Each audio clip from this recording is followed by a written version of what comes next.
Okay. Guys, we have to do our It Talmud. wasn't a party, you gotta listen to some history.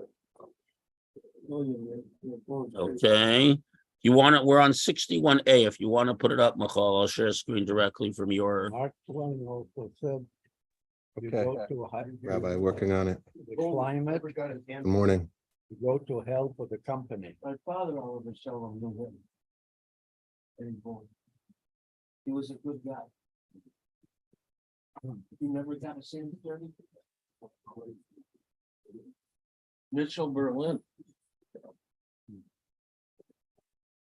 What did you come up with Mitchell Berlin's name? Who's Mitchell Berlin?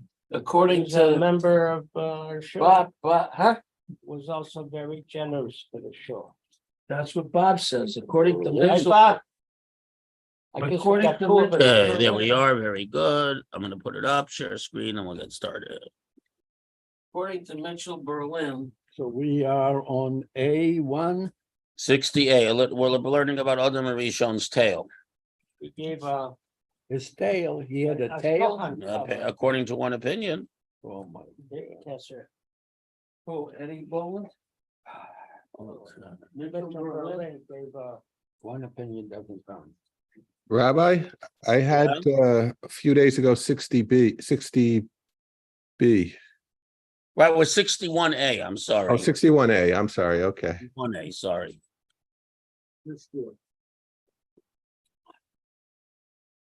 Yes. Akol Tova, we're gonna start Yes. right from the Yeah. top, No, we're learning about I'm Adam going- Rishon's I'm going tail. light here. which is down Hey, already. Yeah, 61. What's a little, the first two dots? Oh, the Rosh Ben Nachman. Achar v'kedem sartani. First, Make that a. Achar v'tzedem kartani. Okay. so I found two dots, but it says Darash Rav Nachman. Here we are. Vayiven Hashem Elokim et hatzela. Hey, listen. Yeah, a little bit further. Did Okay. you talk to Roz yet this morning? Even further. Ah, If you want. All the way at the top. But, somebody's gotta So that's what I said. Darash. readjust the, Rav yeah, she Nachman. only ordered initially. Hey, Bob, you got to go somewhere else. Okay. Vayiven Hashem Elokim esatzela. So it says it's number 6 on the Zoom. Vayiven Hashem Elokim, God built the tzela. Tzela means a side, by the way, not a rib. So God built the side. That God originally created man as male and female together, then divided them up. And the idea, Rishon Shmuel Hirsch explains is that's why there are so many. In other words, the animals sometimes mate for life, but they mate for reproduction and protection. Human beings, there's a whole more layers to their relationship, emotional and intellectual and spiritual. In other words, the human marriage is a relationship at many, many different levels. And the idea is that animals Hashem created separate one from the other, then they come together. But the human being was created as one and then divided. So no man is complete without a husband, and no woman is complete without a wife. It's known in science that there are creatures, maybe very small, where the female and male is in the same place. Yeah, earthworms Okay. So and many other worms. Yeah, right. but the point is, so Hashem created them together and then divided them. Rav Shmuel Amar, Chadom parts of Chadom zono.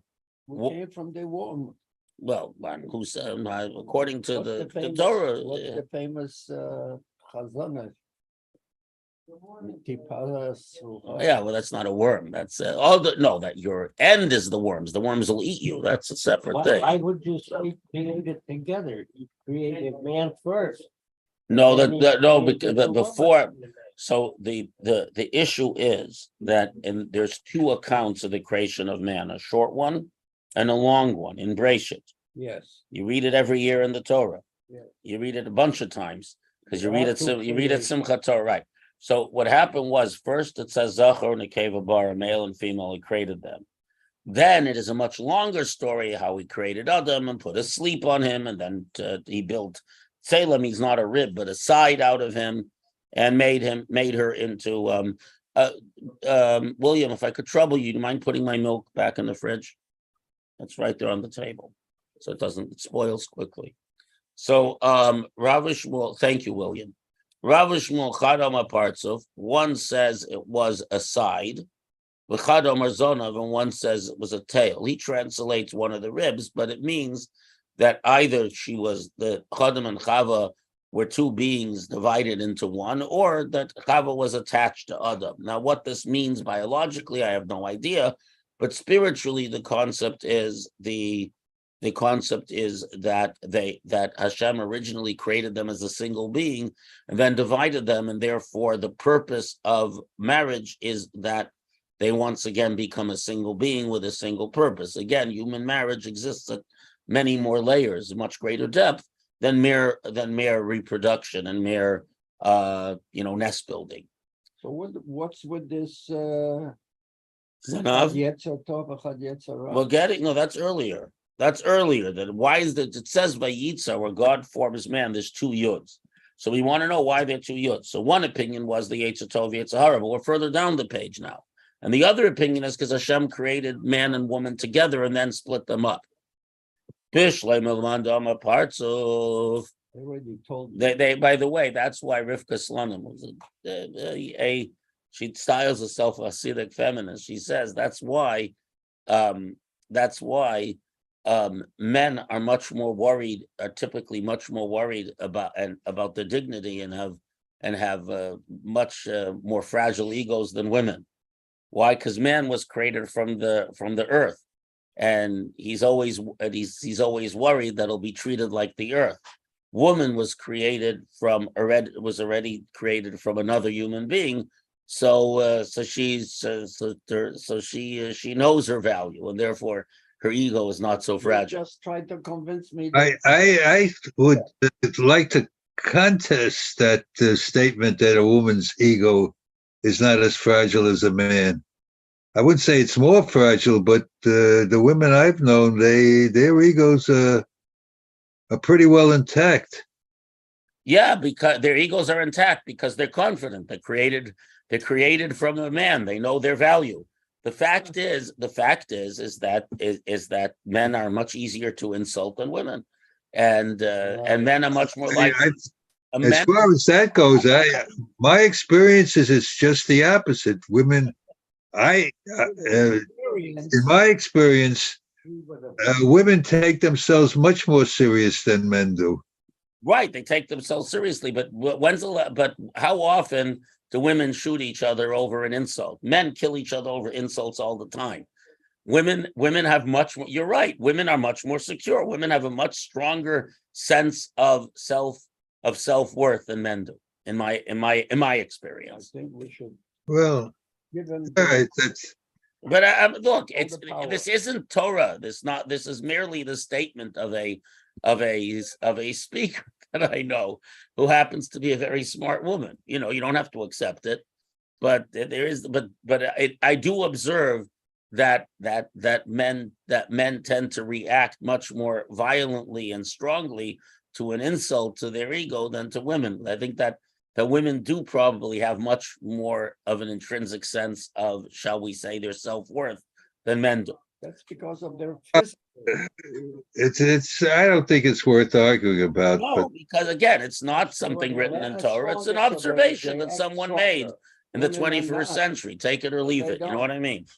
It's a cute take on Bereshit. Take it or leave it. You don't have to agree. It's not like it's written in the Talmud. Where does that expression like to see? Like with one yud, with two yuds, they used to use like to see. What is that? Like to see means to lie down, take a rest. Yeah, but why did they say like to see mit ein yud or mit two yuds? So I'm not sure the difference. That one difference is I think that It licked. means like No, I think when you say someone liked, it means they're lying in their grave. And you say licked, it means they're resting. So you say someone like to see might be an insult. so that's what they say. Leah like to see in Poil mit ein yid and Yisroel mit zwei yid. Well, okay, but that's whatever. No, because you can spell it both ways in Yiddish. Okay. Vishlem Elamandama parts of Hainu Dichsiv, Ocher, but Kedem Sartani. There are a lot of bad jokes in Yiddish. I know. Vishlem Mandama parts of this is what it's written. Ocher, but Kedem Sartani. That he formed me behind and before. Oh, here we come with the Zanav. But the one who says it's a tail, what does it mean front and back? Like Rabbi Yami, Doma Rabbi Yami, Ochar Lamasa Gracious, that she was the last to be created in creation, the woman, the V'kodem Leperonius, and the first one to be punished because she ate from the fruit of the tree of knowledge first. Bishlema Ochar Lamasa Gracious. So now, but it's a problem because it's not so simple. If you say that Ochar, the last, this isn't Tillim 139, by the way, the last to creation, the law Ibriad Mali Shabbata, because man, so it's talking about man in general, that man was not created till Friday. Ela v'kedem leperonios. Why does it say he's first for destruction? What destruction? Elim pronius the nachash, the punishment of the son of the snake. Didn't Rabbi say big dula masuna gadol? With goodness we begin from the beginning, from the greatest one, and with a curse we begin from the smallest. In other words, Smallest what? Because the least significant, the snake is cursed first, before Adam and before Chava. So big dula masuna and agadol, and conferring honor, one begins with the greatest, as it says. Hashem Moshe spoke to Aaron and Elazar and Lisamar, his remaining children, and told him, take the meal offering that remains. And with the curse, you begin with a little one. First, the snake was cursed, and then Chava was cursed, and then Adam was cursed.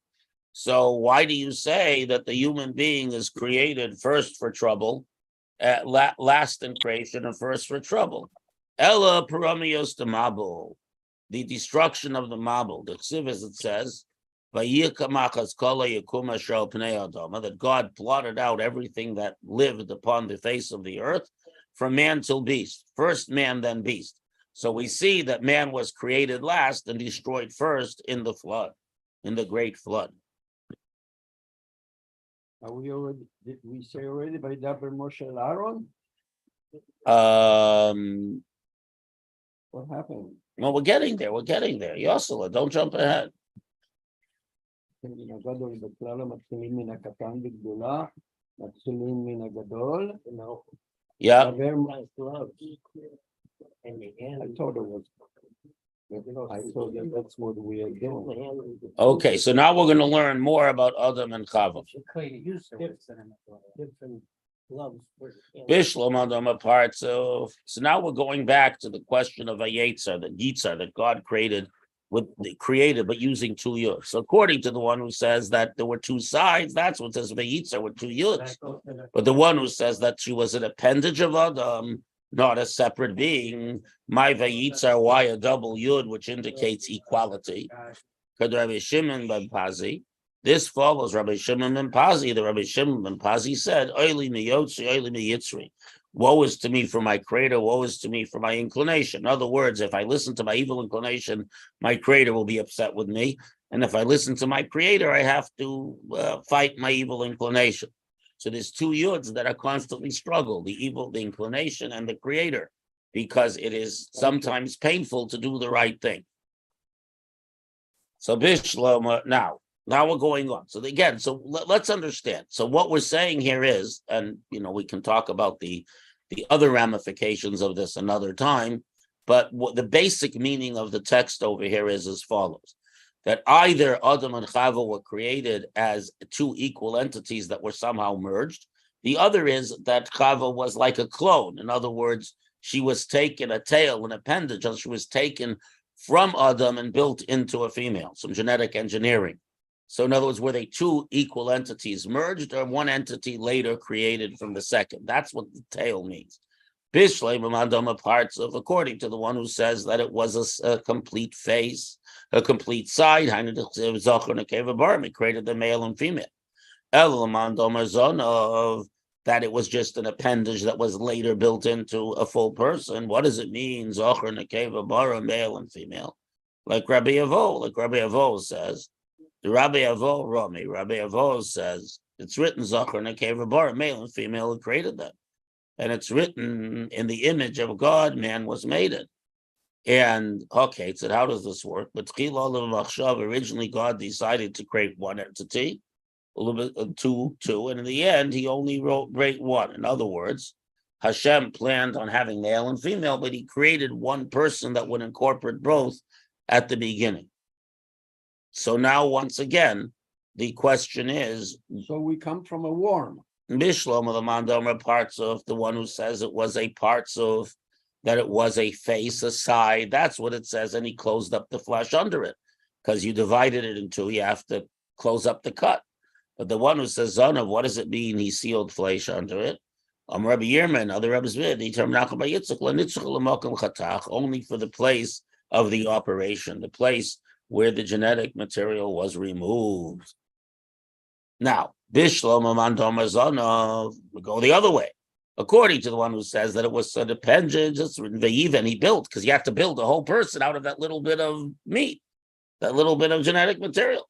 But according to the one who says parts of was already completed, a full person that just needed to be divided, my Ve'yiv, what does it mean he built? By Shem ben Asya, Shem ben Yasa, my Ve'yiv Hashem es Hatzela, that Hashem built. So here's the thing, braiding here, it's very interesting. Braiding here is considered building. You're not allowed to make an elaborate braid on Shabbos because it's like building. It's like making. It's like building something. So Vayivin Hashem built Melamed Shekila Kodesh Baruch Hu L'Chava. That the Holy One, blessed be He, braided Chava's hair and brought her to Adam Arishon. He made her beautiful and brought her to Adam Arishon. Shekaim b'Krachei Hayam Korm L'Kliyasa B'Niyas, and sit in the port cities, the cities on the coast. So a lot of times in the Gemara, we talk about Krachei Hayam. Why? Because in the cities on the ocean, which were port cities, you had people from all over the world coming and going. You know, Akko was a major port and so on. Yet and Tzor, Tyre was a major port just north of Israel. So in port cities, you have lots of people coming and lots of languages mixing.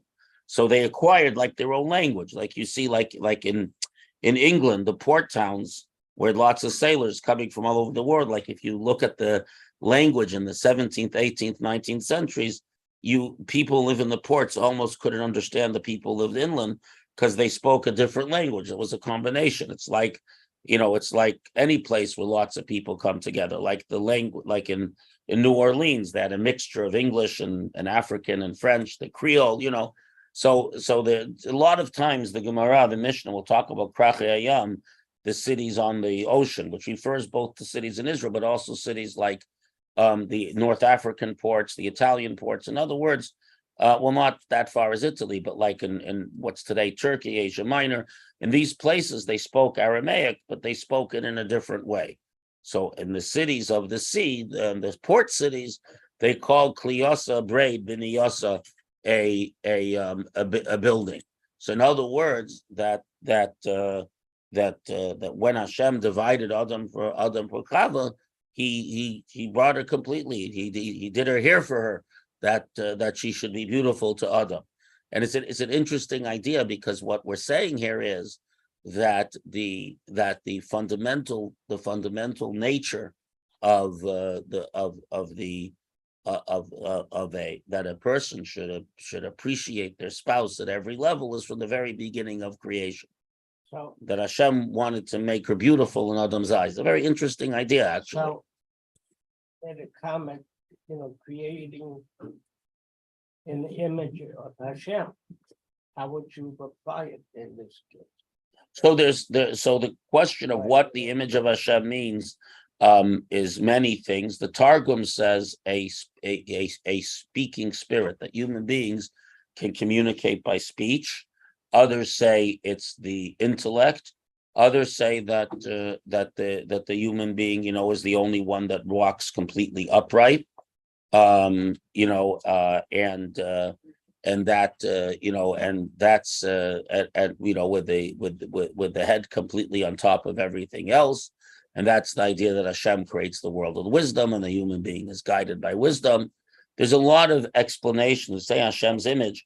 Others are that the way a human being is set up, with the with the head and then the body and so on, corresponds to the spiritual realms, to the 10 sfirot, the 10 spiritual qualities with which Hashem creates the world. That's according to the Kabbalah.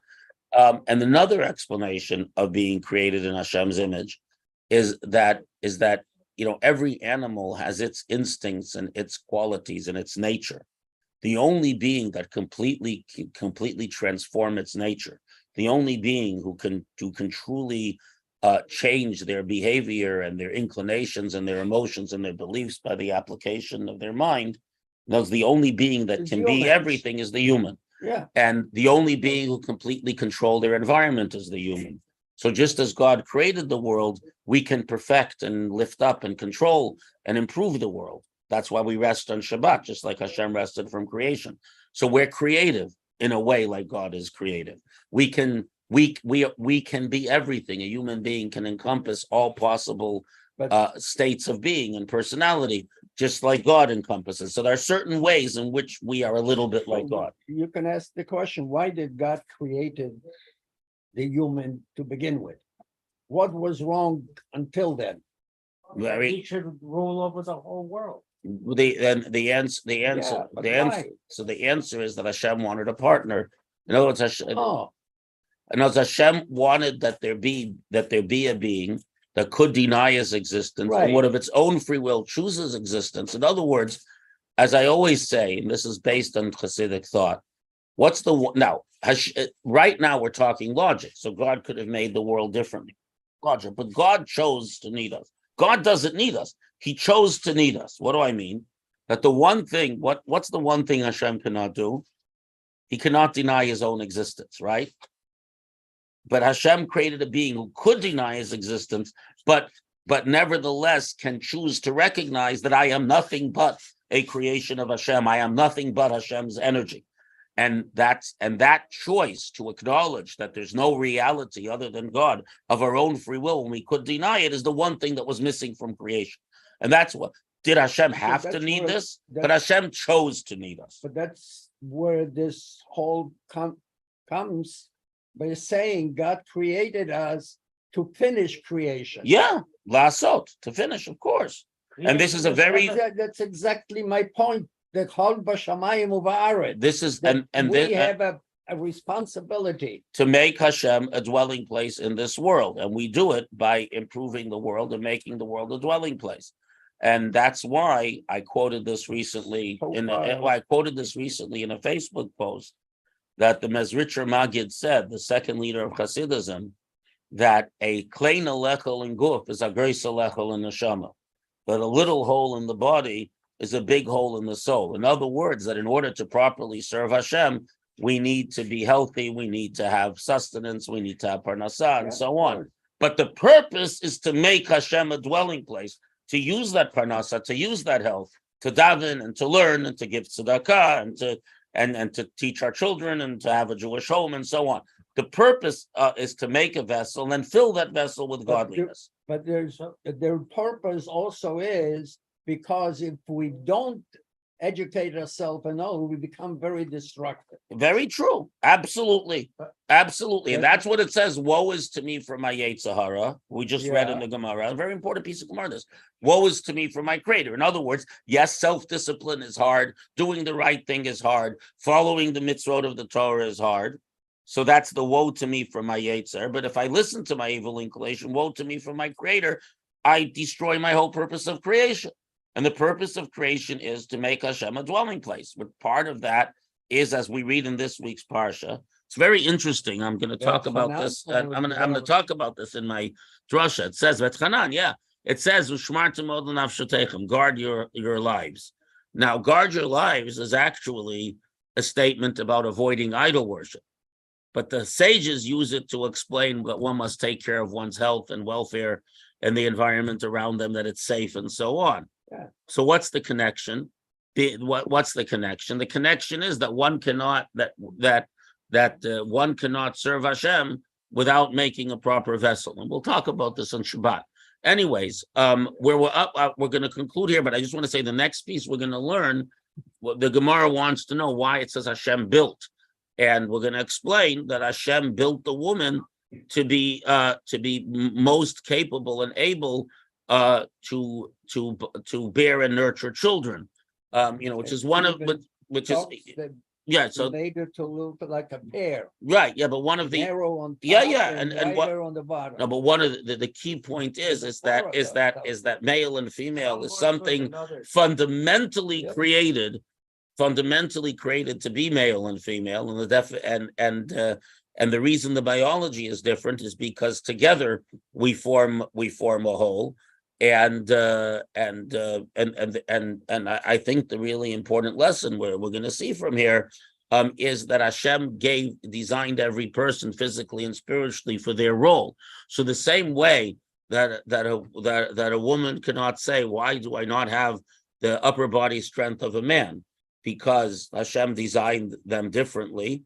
And a man can't say, why don't I have the capacity to deal with pain, or the resilience, or the immune system of a woman, which are all superior in a woman, including endurance and so on. No one can say that because Hashem designed you for a purpose. And by the same token, a man should not say, why don't I have the woman's mitzvot? And a woman should not say, why don't I have the man's mitzvot? Because Hashem designed us each to do what he designed us for and what he asked us to do. And Hashem made us each for our purpose. And to say, I want to do the other person's purpose is silly. And that is what we will learn on Monday. So you can say, You were a man, you were you can say that the woman was created after, so it was an improvement. Yes, no, definitely an improvement. The Gemara says that. The Talmud says the woman is an improvement. Anyways, we accept that the woman is an improvement. No, because the woman is built from an addition to the is built as an addition to the man, and that's why, for example, spiritually speaking, Judaism follows the mother and not the father. Anyways, have a good Shabbos, everyone. So Thank you, Rabbi. Good Shabbos.